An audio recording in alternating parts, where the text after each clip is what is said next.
Welcome to our channel. N300 Wi-Fi range extender setup EX2700. Plug it in, find an outlet somewhere between your router and the dead zone. Don't overthink it. Just make sure it's close enough to your main Wi-Fi router to grab the signal. Wait for the power light. The power LED should go solid green. If it doesn't, hit the little power button on the side.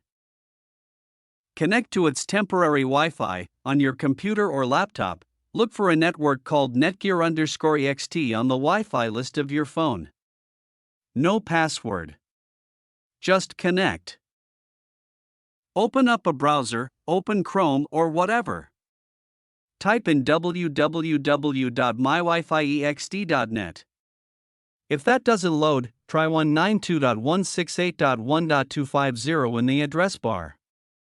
Or if you have Mac OS computer, use the mywifi.x.local URL. Login screen. Default login is admin/password. You can check the extender's back label to be sure of the admin details. You should change it later. Let the wizard run. It'll ask you which network you want to extend. Pick your main Wi-Fi name, SSID. Enter your Wi-Fi password. Enter your main router's Wi-Fi password after selecting its network name and then click Connect button.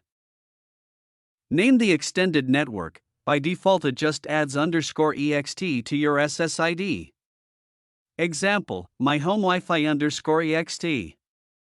You can leave it or rename it.